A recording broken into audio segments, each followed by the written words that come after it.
ਸਤਿ ਸ਼੍ਰੀ ਅਕਾਲ ਪਿਆਰੇ ਦੋਸਤੋ, ਮੇਰੇ ਚੈਨਲ ਕਲਮਾਂ ਦੇ ਰੂਬਰੂ 'ਚ ਆਪ ਦਾ ਸਵਾਗਤ ਹੈ। ਅੱਜ ਦੀ ਇਸ ਮਹਿਫਿਲ 'ਚ ਆਪਾਂ ਦਲੀਪ ਕੌਰ ਟਿਵਾਣਾ ਦੀ ਕਹਾਣੀ ਤੇਰਾ ਕਮਰਾ ਮੇਰਾ ਕਮਰਾ ਸੁਣਾਂਗੇ। ਤੇਰਾ ਕਮਰਾ ਮੇਰਾ ਕਮਰਾ। ਦਫ਼ਤਰ ਵਿੱਚ ਮੇਰਾ ਕਮਰਾ ਤੇ ਤੇਰਾ ਕਮਰਾ ਨਾਲੋਂ ਨਾਲ ਹਨ। ਫਿਰ ਵੀ ਨਾ ਇਹ ਕਮਰਾ ਉਸ ਵੱਲ ਜਾ ਸਕਦਾ ਹੈ ਤੇ ਨਾ ਉਹ ਕਮਰਾ ਇਸ ਵੱਲ ਆ ਸਕਦਾ ਹੈ। ਦੋਵਾਂ ਦੀ ਆਪਣੀ ਆਪਣੀ ਸੀਮਾ ਹੈ। ਦੋਹਾਂ ਦੇ ਵਿਚਕਾਰ ਇੱਕ ਦੀਵਾਰ ਹੈ। ਦੀਵਾਰ ਬੜੀ ਪਤਲੀ ਜਿਹੀ ਹੈ। ਭੁੱਲ ਭੁਲੇਖੇ ਵੀ ਜੇ ਉਧਰ ਤੇਰਾ ਹੱਥ ਵੱਜਦਾ ਹੈ ਤਾਂ ਆਵਾਜ਼ ਮੇਰੇ ਕਮਰੇ ਵਿੱਚ ਪਹੁੰਚ ਜਾਂਦੀ ਹੈ। ਇੱਕ ਦਿਨ ਖਬਰੇ ਕੋਈ ਇਸ ਦੀਵਾਰ ਵਿੱਚ ਤੇਰੇ ਵਾਲੇ ਪਾਸੇ ਕਿੱਲ ਗੱਡ ਰਿਹਾ ਸੀ। ਮੇਰੇ ਕਮਰੇ ਦੀਆਂ ਸਾਰੀਆਂ ਦੀਵਾਰਾਂ ਧਮਕ ਰਹੀਆਂ ਸਨ। ਮੈਂ ਉੱਠ ਕੇ ਬਾਹਰ ਗਈ ਕਿ ਦੇਖਾਂ, ਪਰ ਤੇਰੇ ਕਮਰੇ ਦੇ ਬੂਹੇ ਉੱਤੇ ਭਾਰੀ ਪਰਦਾ ਲਟਕ ਰਿਹਾ ਸੀ। ਮੈਂ ਪਰਤ ਆਈ।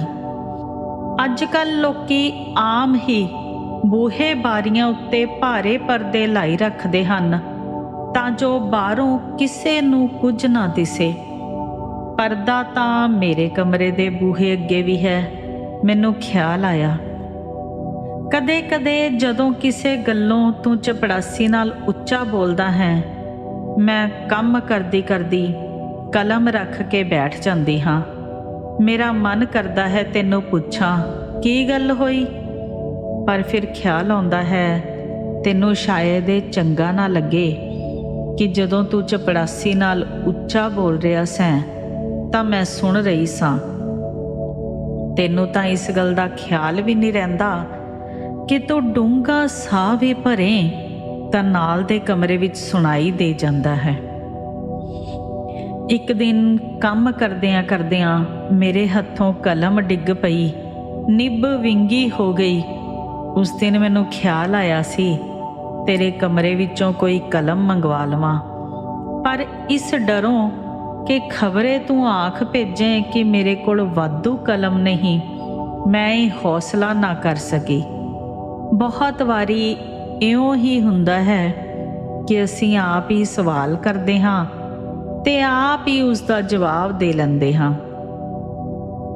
ਕਦੇ ਕਦੇ ਮੈਂ ਸੋਚਦੀ ਹਾਂ ਕਿ ਜੇ ਭਲਾ ਦੋਹਾਂ ਕਮਰਿਆਂ ਦੇ ਵਿਚਕਾਰਲੀ ਇਹ ਦੀਵਾਰ ਟੁੱਟ ਜਾਵੇ, ਪਰ ਇਸ ਨਾਲ ਤੇਰਾ ਕਮਰਾ ਸਾਬਤ ਨਹੀਂ ਰਹਿ ਜਾਵੇਗਾ, ਮੇਰਾ ਕਮਰਾ ਵੀ ਸਾਬਤ ਨਹੀਂ ਰਹਿ ਜਾਵੇਗਾ।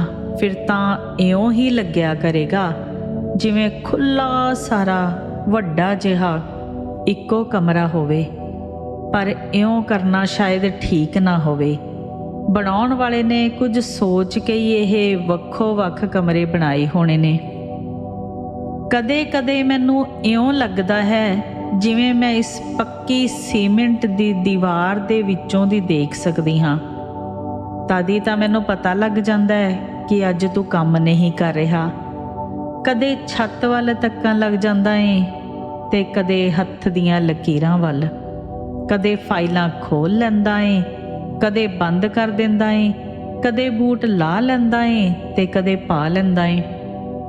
ਕਦੇ ਕਦੇ ਤੂੰ ਬਹੁਤ ਖੁਸ਼ ਹੋ ਰਿਹਾ ਹੁੰਦਾ ਏ, ਉਦੋਂ ਮੇਜ਼ ਉੱਤੇ ਪਏ ਪੇਪਰ ਵੇਟ ਨੂੰ ਘੁਮਾਉਣ ਲੱਗ ਜਾਂਦਾ ਏ। ਹੌਲੀ ਹੌਲੀ ਸੀਟੀ ਮਾਰਦਾ ਏ। ਇਸ ਕੰਧ ਉੱਤੇ ਹੱਥ ਲਾ ਕੇ ਕੁਰਸੀ ਉੱਤੇ ਬੈਠਾ ਧਰਤੀ ਉੱਤੋਂ ਪੈਰ ਚੁੱਕ ਲੈਂਦਾ ਏ। ਉਸ ਵੇਲੇ ਮੈਂ ਇੱਧਰ ਜ਼ਰਾ ਵੀ ਖੜਾਕ ਨਹੀਂ ਹੋਣ ਦਿੰਦੀ, ਮਤਾਂ ਤੂੰ ਚੌਂਕ ਪਵੇਂ।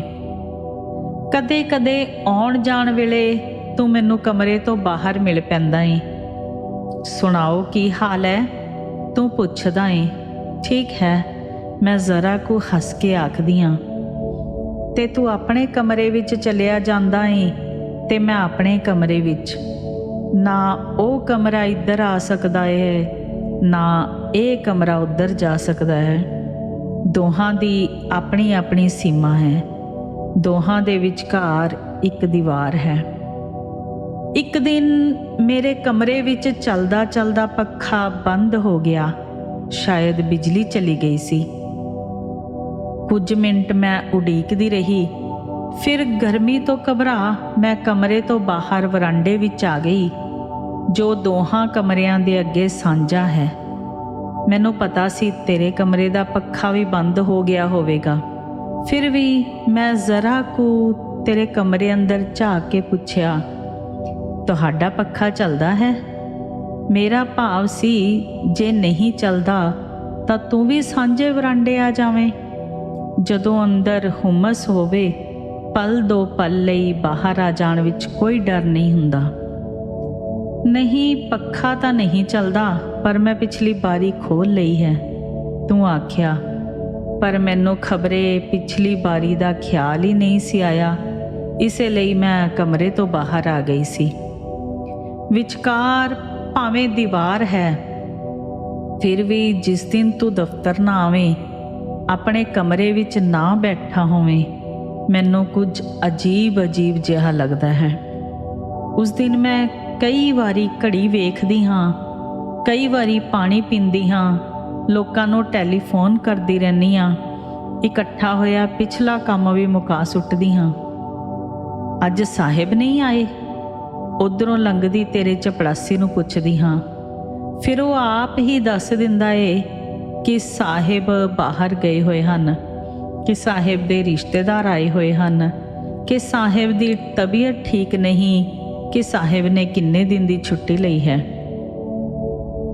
ਇਹਨਾਂ ਦਿਨਾਂ ਵਿੱਚ ਮੈਨੂੰ ਬੜੀਆਂ ਫਜ਼ੂਲ ਗੱਲਾਂ ਸੁੱਝਦੀਆਂ ਰਹਿੰਦੀਆਂ ਨੇ ਕਿ ਅੱਜ ਤੋਂ 100 ਸਾਲ ਪਹਿਲੇ ਇਸ ਕਮਰੇ ਵਿੱਚ ਕੌਣ ਬੈਠਦਾ ਹੋਵੇਗਾ, ਨਾਲ ਵਾਲੇ ਕਮਰੇ ਵਿੱਚ ਕੋਈ ਬੈਠਦਾ ਹੋਵੇਗਾ। ਅੱਜ ਤੋਂ 100 ਸਾਲ ਨੂੰ ਇਸ ਕਮਰੇ ਵਿੱਚ ਕੌਣ ਬੈਠਾ ਹੋਵੇਗਾ, ਨਾਲ ਵਾਲੇ ਕਮਰੇ ਵਿੱਚ ਕੌਣ ਬੈਠਾ ਹੋਵੇਗਾ। ਬੰਦੇ ਮਰ ਕਾਹਤੋਂ ਜਾਂਦੇ ਨੇ? ਫਿਰ ਖਿਆਲ ਆਉਂਦਾ ਹੈ ਬੰਦੇ ਪੈਦਾ ਕਾਹਤੋਂ ਹੁੰਦੇ ਨੇ। ਤੇ ਫਿਰ ਇਹਨਾਂ ਗੱਲਾਂ ਤੋਂ ਘਬਰਾ ਕੇ ਮੈਂ ਦਫ਼ਤਰ ਵਿੱਚ ਕੰਮ ਕਰਨ ਵਾਲੀਆਂ ਹੋਰਨਾਂ ਨੂੰ ਮਿਲਣ ਤੁਰੀ ਰਹਿੰਦੀ ਹਾਂ। ਆਏ ਨਹੀਂ ਇੰਨੇ ਦਿਨ? ਪਤਾ ਹੋਣ ਦੇ ਬਾਵਜੂਦ ਮੈਂ ਤੈਨੂੰ ਪੁੱਛਦੀ ਹਾਂ। ਬਿਮਾਰ ਸੀ, ਤੂੰ ਆਖਦਾ ਹੈ। ਹੁਣ ਤਾਂ ਠੀਕ ਹੋ? ਹਾਂ ਠੀਕ ਹਾਂ, ਮਿਹਰਬਾਨੀ। ਆਖ ਤੂੰ ਆਪਣੇ ਕਮਰੇ ਵਿੱਚ ਚਲਿਆ ਜਾਂਦਾ ਏ ਤੇ ਮੈਂ ਆਪਣੇ ਕਮਰੇ ਵਿੱਚ ਚਲੀ ਜਾਂਦੀ ਹਾਂ। ਤੂੰ ਆਪਣਾ ਕੰਮ ਕਰਨ ਲੱਗ ਜਾਂਦਾ ਏ ਤੇ ਮੈਂ ਆਪਣਾ। ਇੱਕ ਵਾਰੀ ਮੈਂ ਕਈ ਦਿਨ ਛੁੱਟੀ ਉੱਤੇ ਰਹੀ। ਬੀਬੀ ਜੀ ਨਹੀਂ ਆ ਰਹੇ?